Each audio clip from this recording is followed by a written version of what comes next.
সারা রাত ছাড় পোকা, মশার কামড়, ছাগলের গন্ধে ঘুমাইতেই পারি না। কি ওরা তোমাদের সাথে এরকম আচরণ করতে পারলো? শুধু এই, আর কত কি। আরো কি? তো বেলা হয়ে গেল।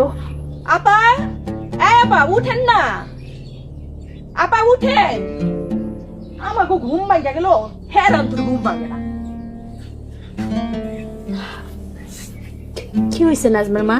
আচ্ছা, কালকে আপনারে এত করে কইলাম সকাল সকাল উঠে আমার সাথে একটু কাজ কাম করেন, আপনার দেখি ঘুমই ভাঙে না। সারা রাত তো ঘুমাইতে পারি নাই, সার পোকার মশার জ্বালায়। বাড়িতে মনে হয় রাজপ্রাসাদে ঘুমান, করেন তো মানুষের বাসায় কাম। এই কথা তুমি কইতে পারলা? আপা কাম করতে আসেন, বাড়ি ভরা মেহমান, আপনার না আসলে জ্ঞান বুদ্ধি বলতে কিছু নাই। কি হয়েছে ভাবি? তেমন কিছু না, চলো নাস্তা খাইবা চলো। রান্না করে ফেলেছেন? রান্না না, নাস্তা খাইবা।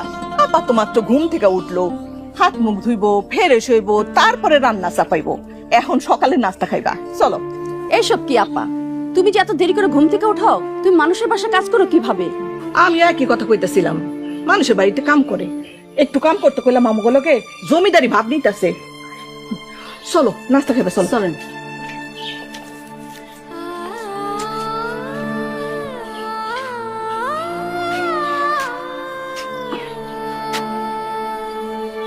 আমা যাও, গিয়ে রেডিও, আমরা আর এক মুহূর্ত এখানে থাকুন।